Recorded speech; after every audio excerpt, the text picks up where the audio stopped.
안동대학교 인문예술대학 사회문제 해결형 유튜브 경진대회에 참가한 리스펙의 영상을 보여드리겠습니다. 영상은 피칭 영상, 본 영상이 이어져 나옵니다. 채널 주소는 더보기란에 적어두었으니 더 좋은 화질로 보고 싶으신 분들은 링크를 타고 들어가 보시길 바랍니다. 안녕하십니까. 지금부터 리스펙트 채널 피칭 영상을 시작하겠습니다. 저희 리스펙트 채널은 사회적 문제를 이문학적 관점으로 해결하기 위해 영상 콘텐츠를 담은 유튜브 채널입니다. 이번 피칭 영상에서는 저희 리스펙트 채널을 소개하고 담고 있는 주 콘텐츠를 소개를 끝으로 마무리하도록 하겠습니다.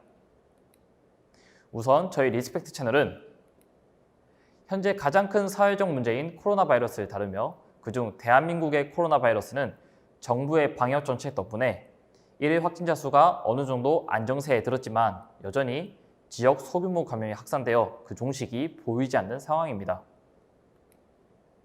저희는 이러한 코로나 바이러스의 지속을 사회적 거리두기 미준수를 원인으로 꼽았는데요. 정부의 외출, 집단활동 자제 권고에도 불구하고 여전히 번화가, 종교시설, 유흥시설 등에서는 마스크 착용 및 대인 간 거리두기와 같은 가장 기초적인 사회적 거리두기 수칙이 지켜지지 않는 실정입니다.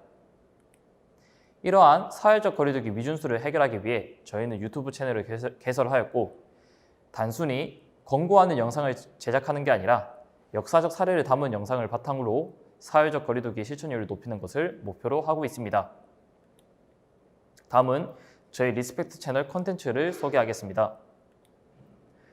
저희 리스펙트 채널은 역사적 사회적 거리두기 사례를 담아 역사 속에서 전염병을 영리하게 극복한 사례를 가져와서 현재 이 코로나 바이러스 사회 속에서도 사회적 거리두기를 잘 지키면 극복할 수 있다는 것을 알려주는 것을 목표로 하고 있습니다.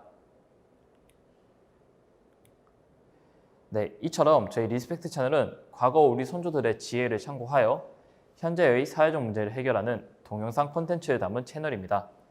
저희 영상 시청을 통하여 서로를 존중하여 사회적 문제를 잘 헤쳐나갔으면 좋겠습니다. 네, 이상으로 저희 리스펙트 채널 피칭 영상을 마치도록 하겠습니다. 감사합니다. 코로나19 바이러스로 인한 사망이 대전 미국의 사망 원인 1위로 광역시에서도 올라섰다고 코로나19 밝혔습니다. 300명이 넘어서 324명의 확진자는 신규 확진자가 모두 나왔습니다. 166명이 166명입니다. 3분의 2 이상인 걸로 확인이 되는데요. 코로나19 1일 신규 확진자가 다시 300명대를 기록했습니다.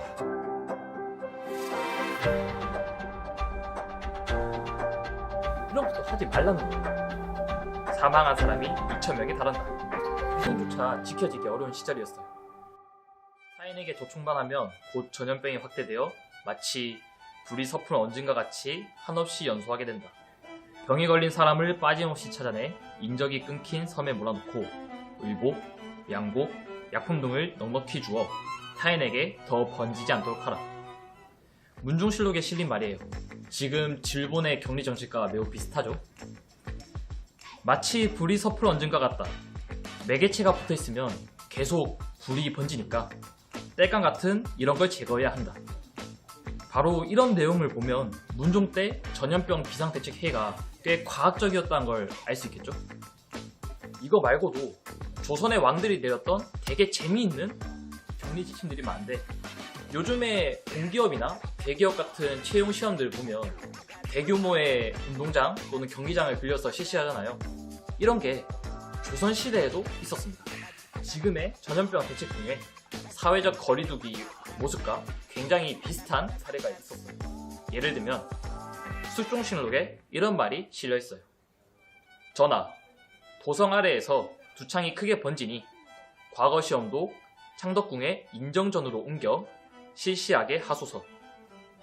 한마디로 전염병 때문에 시험 장소를 옮긴 거예요. 이 바로 뒤에는 과거 시험의 합격자마저도 왕을 찾아오지 말라는 그런 내용들이 적혀있어요.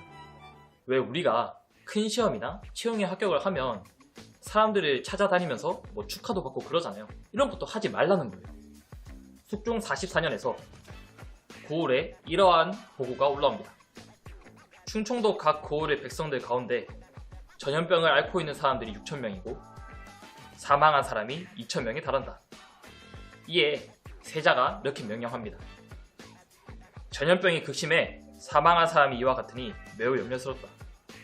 병을 앓고 있는 자는 즉시 격리시켜 전염되지 않게 하라. 현재 정부에서 실시하는 사회적 거리두기 정책과 매우 비슷하죠.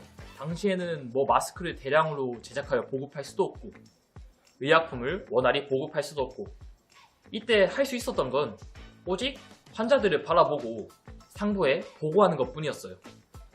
몇천 명이 감염이 됐다더라, 몇천 명이 사망했다더라.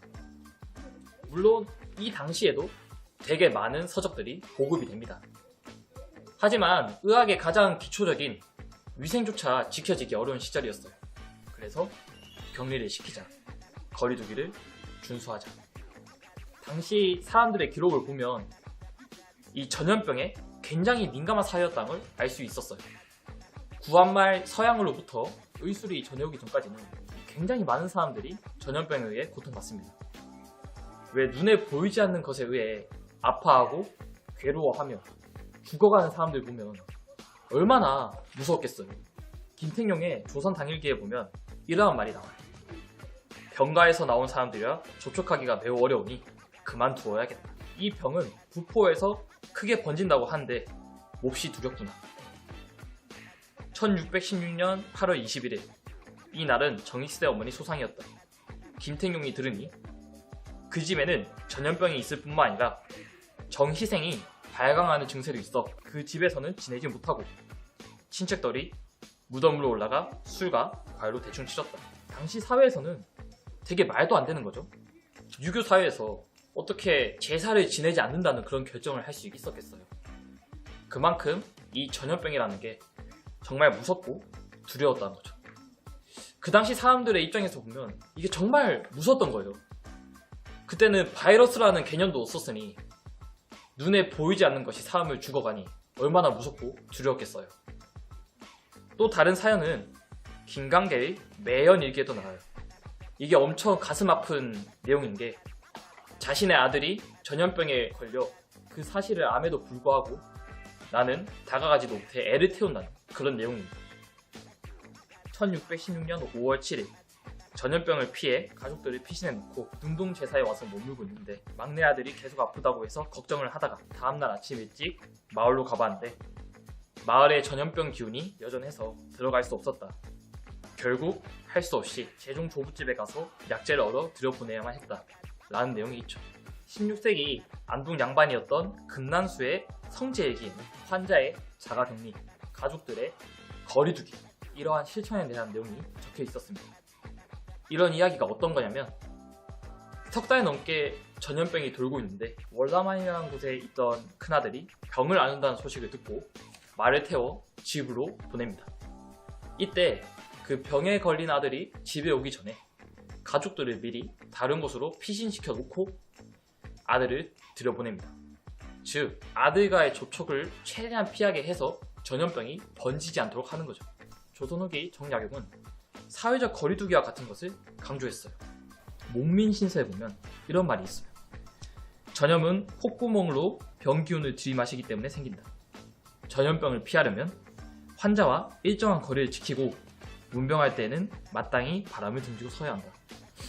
이러한 내용들을 보면 지금 현재 비말 감염이라는 개념이 이 당시에도 존재했다는 것을 알 수 있죠.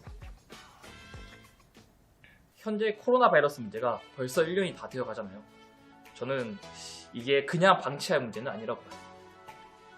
문명이 발전을 해도 새로운 전염병은 계속 생겨나잖아요. 그러니까 결국에 어떻게 대응하는지가 가장 중요한 문제라고 생각을 해요. 신병환 작가님이 이러한 말을 했어요.